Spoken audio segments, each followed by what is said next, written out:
Bine ați venit, dragilor din Zodia Fecioară, oriunde v-ați afla în această lume. Suntem din nou împreună la o nouă lectură, de data aceasta o lectură atemporală, fără limită de timp, o lectură pe care voi să o puteți urmări oricând doriți sau atunci când apare în viața voastră. Desigur, această lectură o pot urmări nu doar cei care aveți soarele în Fecioară, ci și luna, Venus sau poate chiar ascendentul în această zodie a Fecioară.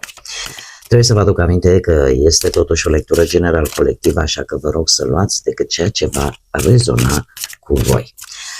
Înainte de sigur de a începe lectura propriu-zisă, trebuie să mulțumesc fanilor mei, celor care sunt aici ca de fiecare dată și sunt prezenți, mă susțin prin comentarii frumoase, prin like-uri, prin gesturile de apreciere și prin fiecare gând bun care vine din partea voastră, așa că mii de mulțumiri tuturor.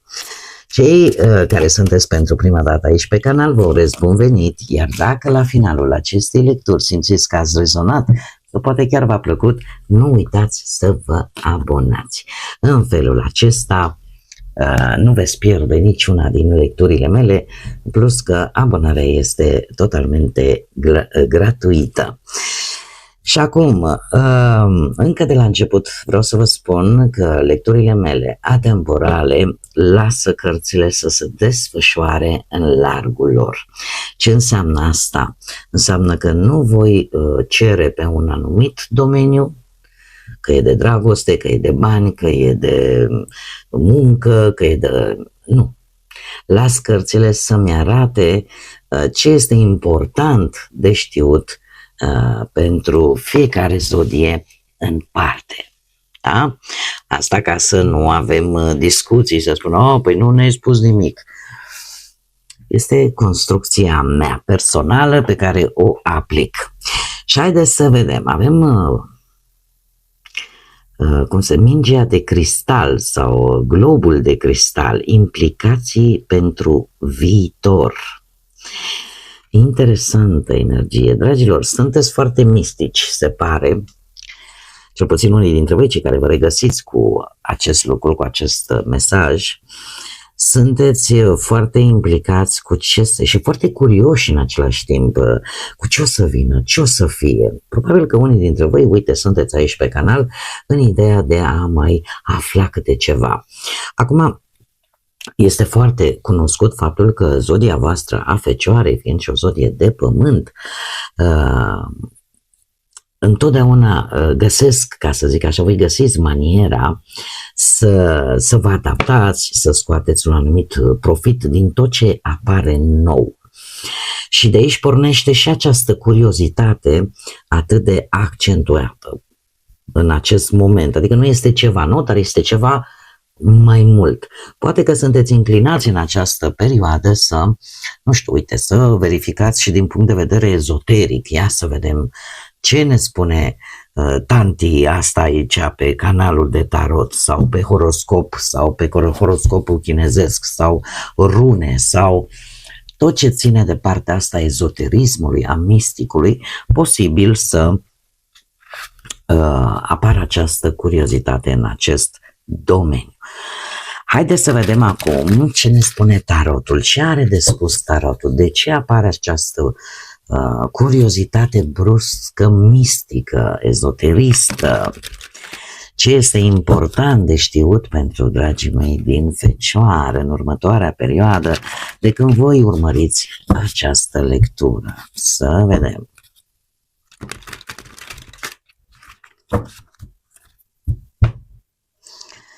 E ca și cum ați ști, există un aspect important, de-aia probabil sunteți atât de curioși.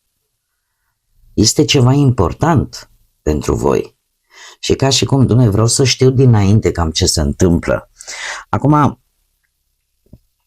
poate nu neapărat vă apucați să dați în cărți, să zicem așa, sau să vă apucați să citiți runele, sau mai știu eu ce altă formă, ci pur și simplu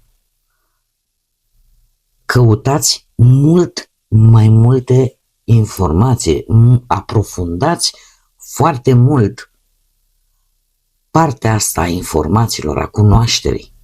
E ca o sete de cunoaștere. Haideți să vedem totuși. Poate ne lămurește tarotul. Un 4 de monede, un 10 de cupe, împăratul, 10 de monede,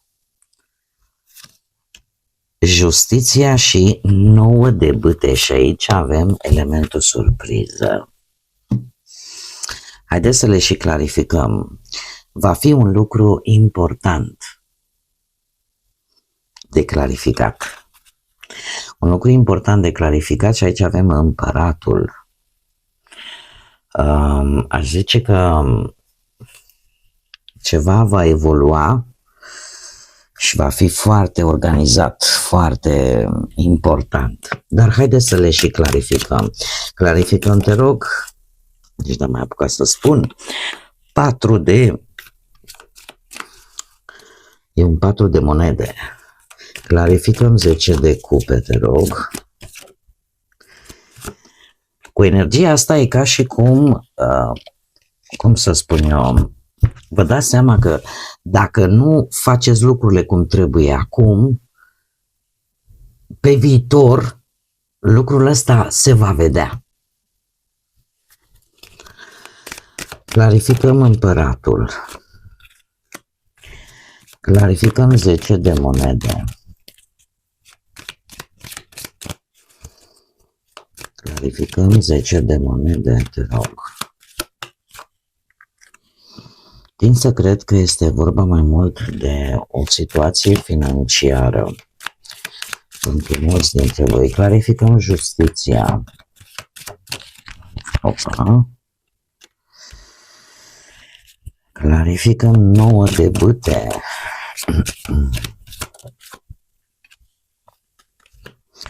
Și clarificăm elementul surpriză. Clarificăm elementul surpriză, te rog.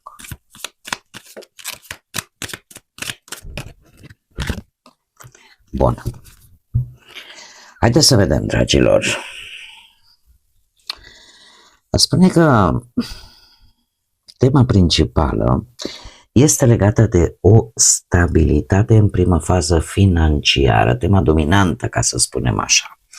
Avem un 4 de monede. De ce există această temă principală? Pentru că aici avem un 10 de bâte. Avem niște eforturi financiare foarte intense pe care voi probabil că le-ați făcut pentru a încheia poate un proiect, pentru a respecta poate un angajament, pentru a finaliza ceva sau poate pentru a te achita de anumite lucruri foarte stringente, foarte importante. Și de aici a venit acest 4 de monede, care poate însemna un fel de, și nu o luați în nume de rău, un fel de Hagi Tudose, adică ținem de bani cu dinții. Această atitudine a voastră pornește de la acest factor. Care este ce ar putea interveni sau ce ar putea influența? Probabil că avem un 10 de cupe. Dacă vorbim de bani, tind să cred că este vorba de bani. Sau mai mult de partea asta a finanțelor. Avem acest 7 de cupe alături de 10, care clarifică 10 de cupe. Asta îmi spune că voi poate ați fost un pic prea relaxați cu bănuții și nu ați economisit atunci când poate chiar se putea economisi. Nu v-ați gândit la situații de-astea neașteptate sau poate pur și simplu ați spus în primă fază, dom'le, armonia, confortul mai presus de o planificare, să zicem așa, pe termen lung. Sau poate ați făcut niște alegeri mai puțin inspirate, să spunem așa, care v-au dus în această stare, în această situație. În schimb, trebuie să vă spun că în următoarea perioadă lucrurile se vor schimba radical și nu oricum. Roata destinului va aduce un personaj foarte autoritar. Nu știu dacă Zodia Berbec vă spune ceva. Dar am aici un personaj foarte autoritar care poate reprezenta și o instituție sau un personaj care lucrează într-o instituție. Există aici o schimbare bruscă, mai ales dacă vorbim de bănuți.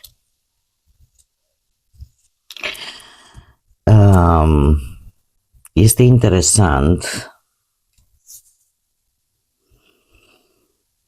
da,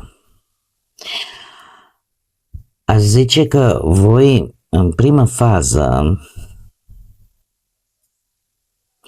aveți de clarificate. Eu văd lucrurile vor evolua bine. Din ce văd eu aici? Chiar dacă vorbim de autoritate. Pentru că imediat avem acest 10 de monede cu un cavaler de cupe. Aici avem zodia Berbec, aici avem zodii de apă, rac, pești sau scorpion. Dar sunt două energii masculine de acțiune, care nu doar că vor vorbi, ci pur și simplu o vor face activ și care vor schimba lucrurile la 180 de grade, un sprijin posibil din partea familiei, de la un personaj din familie, cineva care ocupă o funcție importantă și care vă poate schimbă cu totul toate aceste neajunsuri, să spunem așa. Mai posibil, tind să cred că roata asta destinului merge cumva în favoarea voastră, cel puțin pe partea asta a bănuților. E posibil să vi se dea o șansă neașteptată, e posibil să apară o colaborare nouă, să apară o ofertă de muncă neașteptată, să ți se așeze așa un moment tare bun pentru ca voi ori să puneți niște bani deoparte și să faceți economiile de care aveți nevoie, ori pur și simplu să vă crească un pic veniturile. Da? Sau să câștigați, nu știu, dintr-o situație care apare brusc. Că se vinde o casă, se vinde ceva poate pentru alții, apare ceva foarte rapid și plătit destul de bine. În ambele contexte se vorbește de acest lucru. În schimb, voi va trebui să vă clarificați, va trebui să vă lămuriți sau va trebui să înțelegeți. Avem aici justiția, zodia balanță și diavolul cu zodia Capricorn. Tind să cred că sunt lucruri care nu se fac tocmai cum ar trebui. Ce ar trebui voi să scoateți, să descifrați, să înțelegeți, să vă clarificați pe voi faptul că ar trebui să priviți lucrurile obiectiv și să nu vă mai mințiți. Spus mai pe simplu, ar trebui să înțelegeți ce vă ține legați de această situație. Sau dacă o anumită conexiune vă face bine, cel puțin pe plan financiar. Posibil să trebuiască să recunoașteți un adevăr despre o anumită dependență, un anumit atașament sau o anumită influență foarte puternică pe care cineva o are asupra voastră și nu vă lasă să vedeți lucrurile mult mai reale și mult mai obiective.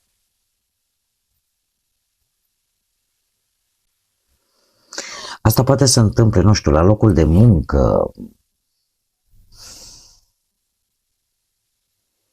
E ca o confruntare sinceră în care voi să vă dați seama, dom'le, ce mă ține captiv? Ce sau cine mă ține captiv într-o situație în care voi să nu vedeți ceea ce este, cum să spun eu, poate nu este atât de complicat de văzut. Pe de altă parte, energiile se pare că merg într-o direcție, avem un nou de bâte și o prințesă de cupe, ar veni un paj de cupe. Dragilor, aș spune că noul ăsta de bâte ne vorbește foarte mult de prudență. De ce? Pentru că deja există o anumită experiență acumulată. Voi ați trecut deja prin multe, să spunem așa, și nu mai sunteți atât de încrezători ca înainte.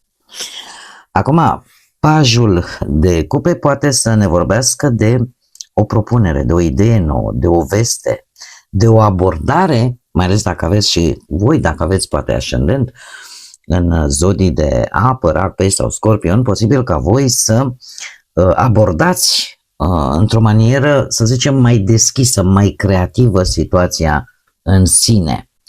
Asta ne duce la ideea că urmează o perioadă în care sunteți mai precauți, chiar defensiv, aș spune, dar în același timp poate apărea și o șansă care cere să o abordați un pic mai flexibil, un pic mai deschis. Iar elementul surpriză la voi îl aduce o regină de bâte care va aduce un soare minunat. Avem aici o energie de foc, tind să cred că ar fi leu, dar poate să fie berbec sau săgetător. Oricum, nu e obligatoriu, dar ca și descriere este o energie care poate să aibă un anumit renume, mare atenție, indiferent că renumele ăsta vine nu neapărat să fie vedetă mare pe la televizor, dar poate să fie cineva care, nu știu, uite, e un creator cunoscut de conținut, este cineva care și-a creat, să spunem așa, un renume poate profesional, este cineva foarte dinamic, cineva foarte energic, cineva foarte curajos, cu inițiativă, cu, cum să spun eu, care oferă, pentru că este o energie totuși feminină, oferă acea căldură, face lucrurile cu pasiune și care va duce optimismul în viața voastră. Acțiunea acestei regine de bâte îmi spune că surpriza voastră vine printr-o persoană, printr-un tip de energie umană, cineva care cumva intră în această ecuație și vă schimbă dinamica situației. Această persoană poate să acționeze, poate să vă ajute, poate să declanșeze o anumită decizie sau să vă aducă chiar o șansă. Este cineva foarte important prin care se va produce o schimbare și nu doar o întâmplare, iar soarele desigur confirmă acest lucru. Este cineva care va duce claritate, energie pozitivă și niște rezultate vizibile. Haideți să vedem acum și care este mesajul vostru inspirațional pentru dragii mei din Fecioară. Să vedem. Și avem două chiar. Să vedem ce avem aici.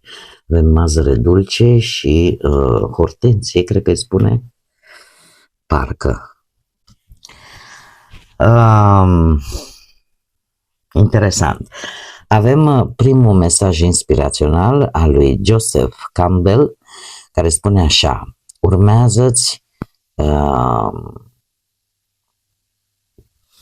plăcerea, să zicem așa, plăcerea extremă, că de fapt cam așa este și titlul. Da? Deci urmează-ți fericirea și universul îți va deschide uși acolo unde erau doar ziduri. Tocmai de aceea avem și această energie. Se pare că există niște implicații tocmai prin dorința voastră, curiozitatea voastră de a ști, care îți vor deschide porți, îți vor deschide uși, șanse, acolo unde înainte poate credeai că niciodată nu vei avea sprijin sau niciodată nu se va întâmpla nimic. De asemenea, avem hortensia, recunoștință pentru înțelegere. Și spune așa: înainte de a ne putea ierta unii pe alții, trebuie să ne înțelegem unii pe alții. A spus-o Emma Goldman. Și dacă stau bine să mă gândesc și rațional, logic, luând-o, cam așa este. Înainte de a ne ierta, trebuie să ne înțelegem de fapt pentru ce ne iertăm. E destul de simplu de spus, câteodată cam greu de făcut, dar are sens, într-adevăr are sens. Pentru a ne putea ierta cu adevărat unii pe ceilalți, trebuie să putem să ne înțelegem între noi, vorbind la modul general. Probabil că voi aveți vreo situație în care poate nu puteți ierta tocmai pentru că nu puteți înțelege de ce ar trebui să iertați sau de ce ar trebui, poate, nu știu, să fiți iertați. Nu există o percepție echilaterală între voi și o persoană sau alte persoane. Oricum, sunt sigură că pentru cei care au rezonat poate cu această lectură sau poate, nu știu, cu părți din ea, cu siguranță sunt dintre voi care rezonează și cu acest mesaj. Inspirațional de-al minteri. Bun, dragii mei, cam aceasta a fost lectura temporală pentru voi. Eu sper din suflet că a putut să vă ajute pentru cei care ați rezonat cu ea. Vă mulțumesc tare mult că ați fost alături de mine și până data viitoare când ne vom reîntâlni la lecturile noastre obișnuite săptămânale, eu vă doresc tot binele din lume și desigur nu uitați, suflete frumoase, să gândiți înalt, să zburați înalt și să lăsați ca pacea, liniștea, iubirea și credința să vă însoțească la fiecare pas.